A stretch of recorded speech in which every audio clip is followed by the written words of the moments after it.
무지개가 뜨자 코르시카 섬의 개구장이들은 신이 났어요. 그 중에 유난히 키가 작은 꼬마가 눈을 반짝거리며 소리쳤어요. 얘들아, 무지개를 잡자.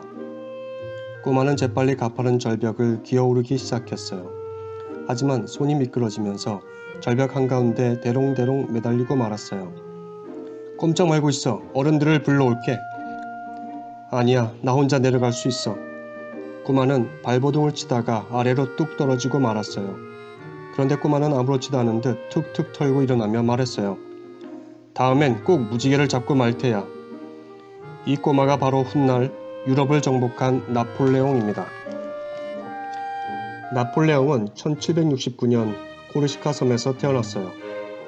아버지는 종종 나폴레옹에게 코르시카 섬의 독립을 위해서 싸운 영웅들 이야기를 들려주었어요. 이야기를 들을 때마다 나폴레옹은 생각했어요. 훌륭한 군인이 되어서 꼭 코르시카 섬을 지킬 테야. 나폴레옹은 10살 때 프랑스에 있는 소년 사관학교에 입학했어요. 사관학교 학생들은 대부분 프랑스 귀족의 자녀였어요. 야, 저기 코르시카 존뛰게 간다. 아이들은 나폴레옹을 놀려대며 따돌렸어요. 외톨이가 된 나폴레옹은 혼자 책을 읽거나 먼 바다를 바라보며 자신의 꿈을 키웠어요. 나폴레옹은 공부는 잘했지만 친구가 없었어요. 나폴레옹, 넌 아주 훌륭한 학생이야. 하지만 훌륭한 군인이 되려면 남들과 어울리는 법도 배워야 해. 부하들에게 존경을 받는 군인이 진정한 군인이야. 선생님의 충고를 들은 뒤 나폴레옹은 친구들과 어울리기 위해 노력했어요. 눈이 많이 내리던 어느 겨울날, 사관학교 학생들은 편을 나누어 눈싸움을 시작했어요. 나폴레옹은 철저하게 작전을 짰어요. 도망가는 척하며 자기 편이 숨어있는 곳으로 상대편을 유인했지요. 상대편이 쫓아오자 숨어있던 아이들이 한꺼번에 눈덩이를 던졌어요. 갑작스러운 공격에 놀라 상대편 아이들은 허둥지둥 도망쳤어요. 그 뒤 아이들은 더 이상 나폴레옹을 무시하지 않았답니다. 얼마 뒤 나폴레옹은 파리에 있는 사관학교에 입학했어요. 사관학교에 입학한 지 1년이 지났을 즈음 코르시카에서 슬픈 소식이 날라왔습니다. 아버지가 돌아가셨다는 소식이었어요. 장교가 된 모습을 맨 먼저 보여드리고 싶었는데 나폴레옹은 하늘이 무너진 것 같았어요. 하지만 슬픔을 꾹 참았지요. 훌륭한 군인이 되어 코르시카 섬을 독립시키는 것이 아버지의 꿈을 이루는 것이라 생각했거든요. 나폴레옹은 아버지를 생각하며 열심히 공부했어요. 그 결과 우수한 성적으로 사관학교를 졸업하고 16살의 어린 나이로 장교가 되었답니다. 그 뒤 나폴레옹은 발랑스라는 작은 도시에 포병 부대로 갔어요. 나폴레옹은 병사들을 훈련시킬 때는 매우 엄격했지만 힘든 일이 생기면 언제나 병사들과 함께 했어요. 대부분 가난한 농부의 아들인 병사들은 나폴레옹을 진심으로 존경하고 따랐습니다. 프랑스의 장교로 근무하면서도 나폴레옹의 마음은 늘 바다 건너 코르시카에 있었어요. 코르시카를 위해 싸울 수 있다면 얼마나 좋을까. 나폴레옹은 하루빨리 코르시카가 독립되길 간절히 기도했어요. 1789년 여름, 프랑스에 큰 일이 생겼어요. 프랑스 국민이 사치스러운 왕을 내쫓아버린 거예요. 나폴레옹은 지금이야말로 코르시카가 독립할 수 있는 좋은 기회라고 생각했어요. 여러분, 코르시카 섬을 되찾읍시다.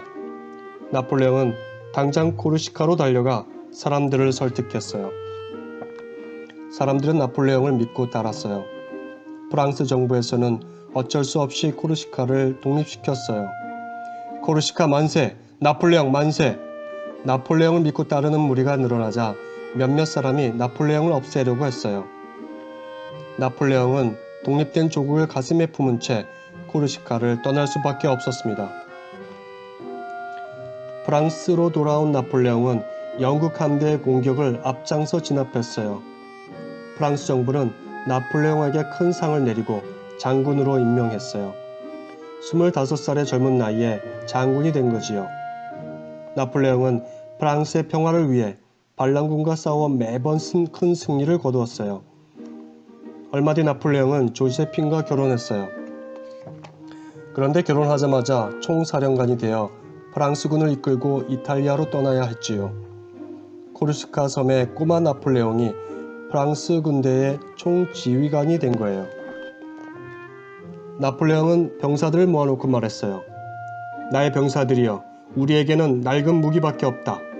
그러나 굳은 의지만 있다면 어떤 군대도 이길 수 있다. 나는 여러분과 함께 죽을 각오로 원정에 나섰다. 부디 힘껏 싸워주길 바란다. 나폴레옹의 우렁찬 외침에 병사들은 큰 용기를 얻었어요. 나를 따르라, 모두 돌격하라. 나폴레옹은 맨 앞에서 용감하게 병사들을 지휘했어요. 나폴레옹이 이끄는 프랑스 군대는 가는 곳마다 큰 승리를 거두었답니다.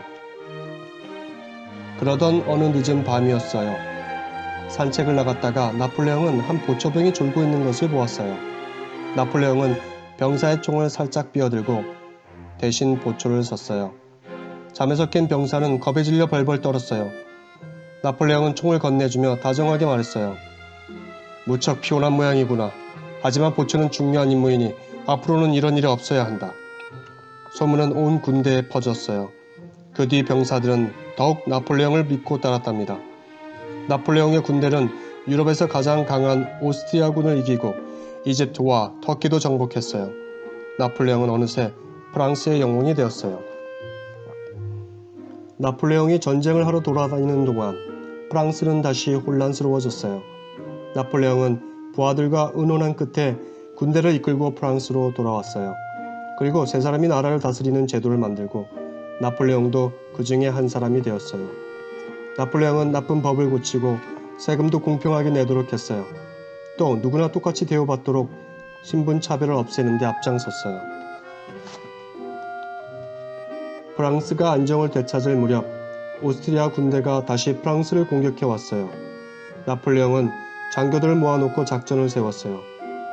알프스 산을 넘어서 오스트리아군을 공격한다. 알프스 산은 매우 위험한 곳이에요. 마침 눈이 녹는 계절이라 눈사태까지 일어나고 있었지요. 장교들은 불가능하다고 말렸어요. 그러나 나폴레옹은 자신의 참 목소리로 말했어요. 내 사전에 불가능이란 없다. 나폴레옹이 앞장서서 산을 오르자 병사들도 뒤따랐어요. 뜻밖의 공격을 당한 오스트리아군은 도망가기에 바빴어요. 프랑스군의 승리로 나폴레옹은 다시 한번 프랑스의 영웅이 되었어요. 프랑스는 점점 더 강한 나라가 되었어요. 그러자 이웃 나라들이 가만히 있지 않았지요. 툭하면 군대를 보내 싸움을 걸어왔어요. 그때마다 나폴레옹은 맞서 싸웠어요. 그러다 보니 의회에서 걱정하는 소리가 쏟아졌어요. 전쟁에 반대하는 목소리도 커졌지요. 내 뜻대로 정치를 하려면 황제가 되어야 되겠어. 얼마 뒤 나폴레옹은 국민투표를 거쳐 황제 자리에 올랐어요. 나폴레옹은 프랑스를 세계에서 가장 크고 강한 나라로 만들고 싶었어요. 그래서 적군인 오스트리아의 공주와 다시 결혼을 했답니다. 이제 러시아만 이기면 유럽 전체가 프랑스 땅이 되는구나. 1812년 나폴레옹은 러시아와 전쟁을 하기 위해 길을 떠났어요. 러시아 땅은 매우 넓었어요.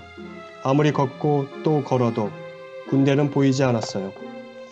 병사들은 지치고 병들어 하나 둘씩 쓰러져 갔어요. 러시아군은 프랑스군과 싸우는 대신 프랑스군이 지쳐서 쓰러질 때까지 기다리는 작전을 썼던 거예요.